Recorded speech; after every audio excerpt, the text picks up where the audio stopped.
Watch this.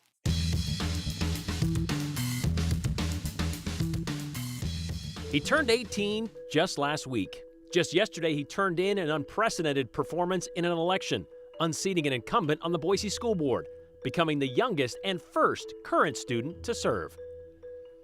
A planned drag show for kids at Boise Pride this weekend is drawing criticism from political party leaders and at least one sponsor. But Boise Pride says it's a misconception and it's unfortunate. We have an update on a missing dog, one the family believed was stolen, but turns out wasn't really missing. It was actually stolen in the first place and then returned to its rightful owner, but not the one we thought it was. Yeah, we'll make it make sense. Like the plot of a Disney Channel original movie, a high school kid wins an elected seat to a local school board. But that's the real storyline for the Boise School District after 18-year-old Boise High School student Shiva Rajbandari nailed it. Beat sitting trustee Steve Schmidt by more than 2,000 votes. That's a tough one to say.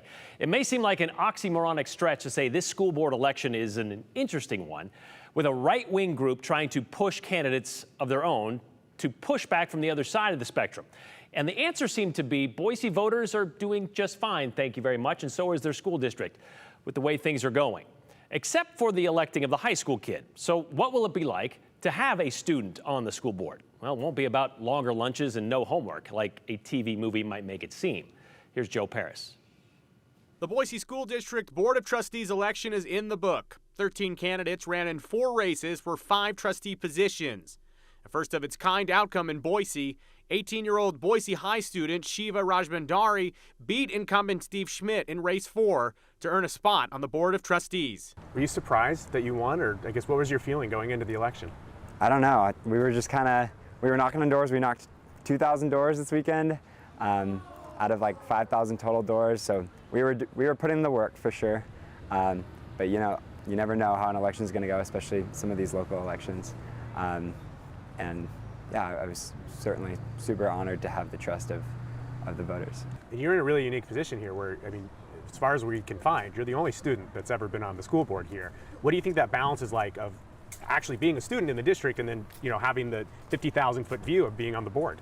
I think it's super important. This campaign is about student representation, and we need it, students on our school board. 14% of large districts across the country have students on the school board, so this is just Boise schools getting caught up to the times, and I'm excited to set a precedent for, you know, student representation and a student vote on board decisions for hopefully generations to come. Rajbandari is in a unique situation, sitting on a board with much different life and lived experience. The community came out very strongly that they like the direction that the district is going, and we're hopeful that we can just stay that course. Beth Oppenheimer has served on the Boise School Board since 2016. She won another 6-year term in this latest election. This election has really opened up our eyes to you know, where we can make improvements, what's going well, what's not going well, and we're going to just continue to make those improvements where we can and stay the course. Oppenheimer says she's excited to work with Rajbandari, someone that will bring a new perspective and lens to the board. Shiva's one voice on a 7-person board. I'm one voice on a 7-person board. And it's really about working as a team. And I look forward to it. You know, we have worked together as a team, the board historically, for the most part. We don't always agree, but it's really about working as a team. Unique story aside, Rajbandari says his run and term on the board is not for show. He's there to make a difference. I see a need, right? Student representation is something that all students deserve. Students should be at all places where decisions are being made, but especially where decisions are being made in education. And you know, I'm super lucky that, you know, the majority of the voters agree, and the majority of voters do believe that, you know, student voice is valuable and are willing to give us a seat at the table. I'm interested to hear what his perspectives are and see how we can all come together and work together and continue to make advancements in the district. Still, the fact that a current student is set to join the school board officially on Monday, it's a very unique situation. I'm curious if you had a unique conversation with your parents about, okay, you're on the school board, but you still got to make the mark here. Yeah, this morning, my mom pulled me aside. She's like, I need 15 minutes of your time. And it ended up being like a 2-minute conversation. She's like, you better be attending your classes. She's like, you know, because it really is such an honor to be a leader district-wide as well as in my school. And it's certainly an example that I want to set for students, teachers, staff, and everyone. And I think it's a super vital role that I have to play, and I hope I can balance that well. So all members of the board will be officially installed on Monday. That includes Shiva, and there are a few different intricacies here about how long each member, each trustee, I should say, how long their term is on the board. Shiva will serve a 2-year term. And Brian, you asked during the story, so I'll answer it. Yes, we talked to Shiva during his lunch break today. He was just walking off campus from Boise High School, but 2-year term. It'll be interesting to see him specifically, and this is a storyline that it's hard not to follow, an 18-year-old on the school board. He'll graduate this year, presumably. Yeah. And then we'll see what happens next year. But he's on there for a 2-year term. Yep. A high school student, Shiva, beating out a sitting Steve Schmidt. That's what I was trying to say. There you go. On the second chance, you got the S alliteration all the way through. Thank you very much, Joe. All right, well, it's supposed to be a weekend of celebration and inclusion, but has now raised the ire of a certain side of the political spectrum because of who the Boise Pride Festival is trying to include in its celebration. What started as a social media debate has now materialized into official statements from elected officials and event organizers, all dialing in on the Drag Kids on Stage show. Boise Pride Fest starts Friday downtown. A fact that even that happening doesn't sit well with several people based on their online comments. But the uproar over the Drag Kids show is why Boise Mayor Lauren McLean felt inclined to tweet this yesterday. I'm proud to celebrate with our LGBTQ+ community at the Boise Pride Festival. I applaud the organizers who have planned a weekend full of positive, inclusive events for all ages. We must show our kids and teenagers that they have a home here, that we accept them, we welcome them, and support them for who they are as they are. To which Idaho GOP Chair Dorothy Moon responded with, Boise Mayor McLean campaigned as a moderate, but she has governed like her radical colleagues in Seattle and Portland. It's no wonder that she's now put Boise in the middle of a national firestorm over the sexualization of children. Okay, so national firestorm may be a bit of a stretch, but the back and forth between the mayor and the party chair ended pretty much there. But Boise Pride had something else to say about it, specifically about Moon's concern about whether a drag show is appropriate for children, but also the accusation of sexualizing children. So this seems like a good time to bring in Andrew Bartline here. And how is Boise Pride Fest responding to all of this, being in the middle of this? Well, they're very busy, first off. When I talked to them earlier today, it was hard to get a hold of them because the festival is in 2 days from now, but they are, of course, on top of it and doing everything they can. But we talked with the executive director and his direct response to Chair Moon. Boise Pride released a statement defending the Kids in Drag event. Pride further spoke in detail to us about part of the festival because they see it as important and necessary. Yeah, this is my first year with the organization, so welcome to your first year. We've heard people, the Idaho GOP, complaining about one of the events, I think Kids in Drag. Yep. I don't know what the official word is for it. Why is this event on the schedule in the first place? It's a venue for these kids to do their performances where they know that they're in a safe environment and accepted. The only perversion and sexualization of this performance is coming from the extremists and people like Dorothy Moon, who are twisting it into something that it's not. What kind of value does an event like this provide these kids? Drag performances didn't emanate from a place of sexualization and being sexual. I mean, do you see that in adult drag performances nowadays? Yes, but you see that across all forms of artistic expression. I mean, every pop artist in the top 40 hits, that has some form of sexualization in their performances, and they don't bat an eyelash to that. So, I mean, this is not unique to drag. Drag was done from a sense of feeling comfortable in your skin and giving yourself a platform to express yourself and be, accepted and building your confidence. And that's what it does for the kids as well. Like when younger kids come out, a lot of them struggle with their identity and their self-acceptance and their self-expression. And dressing in costume and performing builds that confidence. It encourages their individuality, and ultimately it is empowering to them. Do we know what those numbers are like, the number of kids or families who've signed up for this, or do they even sign up? Is it sort of a show-up thing? What does that look like? This performance is not the first time these kids have done this. They've done this in other venues as well. How often and how many, I don't know. I'm trying to find that out. But when we found out that not only are the parents, all of the parents of these performers are not only supportive of them, but the youngest child that's performing at this, their mother is performing on stage with them. Have you heard any response of sponsors being concerned? Like, has there been any backlash other than people who just directly oppose you complaining? Not yet. I find it interesting that a lot of these conservatives in Idaho spout off all the time about my personal freedoms and let me live my life and stop dictating and telling me what to do or how to do it, until they see something like this that they don't like for whatever reason, and then they try to do the exact opposite and try to impact that in some way. It's like, if you don't like this, if you don't like the programming on your TV, change the channel. If you don't think you'll like this performance, then don't come. Since our conversation with Williamson, at least one sponsor has publicly announced their withdrawal from participation at Boise Pride over this Kids in Drag event. That would be Zions Bank. We also got in touch with Idaho GOP Chair Dorothy Moon to get her thoughts further on children at drag or participating in drag shows.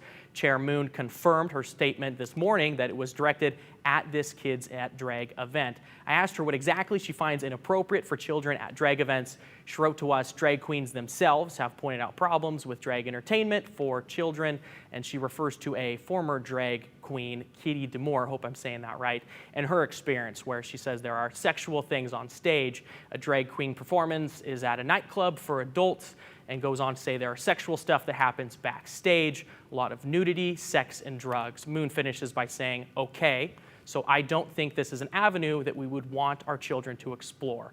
Pride sort of indirectly responded to this statement by telling us there are various degrees of drag shows, Brian. There's a drag show that'll take place at 11 p.m. at night at a club with a cover charge. Sure. There's also a drag show that could happen at a brunchette at noon on a Sunday. Those are two very different performances, they say. And to be fair, you Google the name Kitty Demure, and that's the first thing that comes up. So it's not like she had to look far and wide to find a quote that said that. But that quote is also talking about kids at these more 11 o'clock hour drag shows, being exposed to that as opposed to putting on their own drag show. Yeah, I mean, it's different when the kids are up there performing, doing what they so choose to do. As you said, varying degrees of that. All right, thank you very much, Andrew.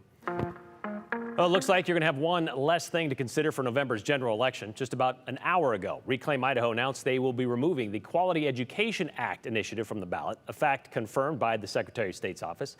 The reason? Well, because of what happened last week during the one-day special session of the Idaho legislature, when they approved a yearly boost of $410 million to Idaho's education budget, which is about $90 million more than the initiative would have put in there, by increasing income taxes on corporations and anyone making more than $250,000 a year. Instead, we all get a flat tax rate because of the passage of House Bill 1 and the promise of increased funding for schools, the promise of that. Reclaim Idaho put it this way today. Well, there are two ways to win an initiative campaign, they said. The traditional way, to go all the way to the ballot box and win the majority of the vote. But it's also possible to win by forcing the legislature to do something they would have never otherwise done. Our grassroots campaign forced the legislature to increase public school funding by $410 million, a bigger investment than anything we've seen in decades.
You know, we've all heard those stories where at the end we thought, wait a minute, something doesn't quite add up.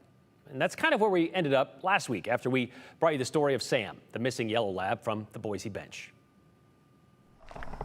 Mid-morning on the Boise bench. And Chico McKinney is midway through another walk. Can I give you a flyer real quick? Except he isn't out here for exercise. She's about 5 months old, so she's probably still pretty small and gangly. All right. He's out here. Yeah, we're still looking for her. Looking for help to find a dog. Lots of dogs on this street. That's gives hope that dog lovers might help out. For more than a week, yeah, every day. Chico has been Do you on want a flyer and around Kootenai Street, knocking on doors. Everybody's at work. Leaving behind flyers. It's all right. They're getting flyers on their doorsteps. Hi there. And talking to anyone who answers their door. We're looking for a lost lab puppy. Because Chico says being walked in this area. That was the last time, and this was the last place Sam was seen. Except that actually wasn't the last place Sam was seen. That story went on to explain how Chico's son Chase, who got the puppy as a present from his girlfriend, then they got some curious text messages about a week after Sam went missing, leading them to believe the 5-month-old puppy wasn't missing, but was being held for ransom of some kind, and then was told the puppy was dead. Dead. You may be wondering why I'm using these air quotes. Well, about a week after we walked around with Chico that morning, he called us to tell us what he was told by Boise police detectives helping investigate the missing puppy, that Sam wasn't lost or missing at all. 3 days after we aired the story, on September 2nd, Boise police closed the case, they tell us, coming to the conclusion there was no crime committed within their jurisdiction. However, in their investigation, they did learn of a dog theft in Canyon County. It appears Sam belonged to someone else, unbeknownst to Chico or his son Chase. Chico said he was told his son's girlfriend took the dog from that Canyon County family friend under the guise of being a gift to Chase. And about a month later, the actual owner learned of this stolen puppy and demanded, well, the girlfriend return the dog, which she did. But she also made it seem like the dog went missing and then allowed Chase's family to search for the dog, put up posters all around the neighborhood about the dog, contact police about the dog, even let Chico tell the story to the 208 without saying a word for about a month about what she did. Chico told us he and his family are embarrassed, and they're angry, and they're hurt, but they're also thankful. They are thankful Sam is alive and safe. We were shocked to find out Sam was never actually lost, but returned to her rightful owner, Chico told us. Chase's entire family has spent the last month searching tirelessly for Sam, not knowing she was not actually lost and that she was not actually ours. We still have so many questions about the details of how this happened and the messages we received after she was gone. But we are happy to know that Sam is doing well with her lab mom and puppy siblings. Boise police tell us they are not planning on pressing charges against the girlfriend. However, we are still waiting on word from Canyon County investigators about possible charges for stealing the puppy in the first place. Bottom line, the McKinneys were duped, and they feel terrible about it. And Chase, well, he no longer has a puppy, nor a girlfriend.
A few weeks ago, the 208 was preempted for some preseason NFL football. Some days we're at the mercy of our NBC affiliation. We have no control over it. The decision is not made here at the local level. And just to warn you, it's going to happen again tomorrow, just not preseason. The actual NFL season kicks off with the Super Bowl champs, the LA Rams, taking on the Indianapolis Colts. The last time football took our time slot, we got this email from Tim. What the heck? A second time, no local or national news between 5 and 6? Not even on 7.2? Just stupid football? I'm telling you, KTVB was my favorite channel for years, and I mean years. I've been in Boise since 1971. Well, no more, Tim says. If this happens again, and I know it will, with this stupid football craze, I'm done with KTVB. I'm sure I'm not the only one fed up with football, or feed up with football, as Tim would like to say. I mean, we've gotten some angry emails over the years for some of the stuff we've done on this show, but an impassioned plea about preemptive football, well, that would be a first. Would this be a good time to note 75 of the 100 most watched television broadcasts of 2021 were NFL football games? Can you imagine if we didn't show the football game tomorrow night? Well, we are. So on that note, can you imagine if Idaho had some pigskin in this game? I mean, an actual professional football team. Sorry, Bronco fans, we don't. But we have fielded a few part-time semi-pro versions. We used to have the Stallions and the Burn, both indoor arena league type teams. And now we have the Horsemen, a semi-pro indoor team who play at the Ford Idaho Center in front of a dozen or so family and friends, and apparently have an offensive lineman who has a little trouble going to his left. Well, then last week, the Idaho State Historical Society tweeted this question. If Idaho had a state NFL team, what would you want the mascot to be? As if it would be up to a vote. So we decided we'd come up with our own ideas. We could go with the obvious outdoor ones, a grizzly, a bighorn, a peregrine falcon. But those are a bit basic and sort of already taken by the Bears, the Rams, and, well, the Falcons. So how about some Gem State-specific sobriquets? We could go with the Gems, a stone-cold pseudonym we already have. What about a nod to other state icons, like the giant salamanders, because nothing stokes fear or says superiority like a large amphibian? There's another animal who's both by land or by water or by air, and uniquely Idahoan, a parachuting beaver, in honor of that fish and game repopulation effort from 1948. Speaking of flying, there's the flying squirrels found in the forests of North Idaho. Hope you like night games, though, since squirrels are, nocturnal and all. We could go with Mormon crickets, pretty unique. However, they only show up for part of the year and eventually resort to cannibalism, basically turning on each other to survive. Oh, on second thought, that kind of meant, never mind. The obvious would be to look to our homegrown ground game, the potato, or the pugnacious potatoes, or the scufflin' spuds, or the tusslin' taters, the rumblin' russets.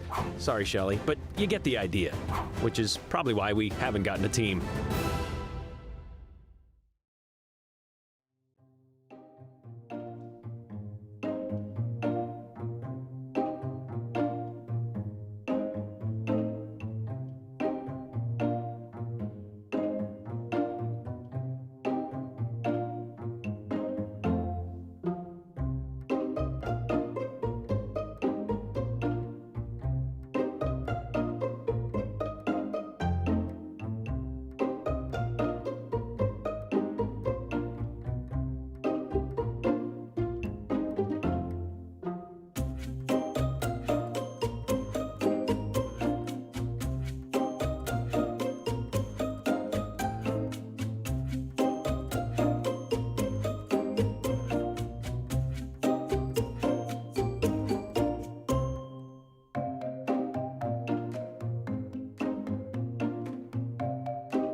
All right, a lot of comments today in our topic about kids and drag shows, like this one from Sue, who likes to remember when, well, women weren't even allowed in the theater. Only men were actors. Males played all parts. This isn't a new thing and was considered normal theater in ancient times. Freedom sometimes includes things one might not like, says Sue. Leave it to Dorothy Moon to weigh in on something she knows nothing about and is frightened about. She's also the legislator who lied about CRT being taught in schools and is now the head of the GOP in Idaho. The sky is falling, says Randy. Dorothy has no idea kids are LGBTQ from birth. No one makes them LGBTQ. Besides, she and her ilk don't care about the kids. They show this every year in the legislature. Sexualization of children, children's beauty pageants, anyone? Says Bobby. It's a good point. You've seen some of those shows. And you ever been backstage of a bodybuilding competition? You might want to look at that too. I propose Tim challenges Brian to an Oklahoma drill. If Tim wins, no football. If Brian wins, we all win because, well, football. That one sent in from Darren. Oh, we won't see you tomorrow. We'll see you Friday.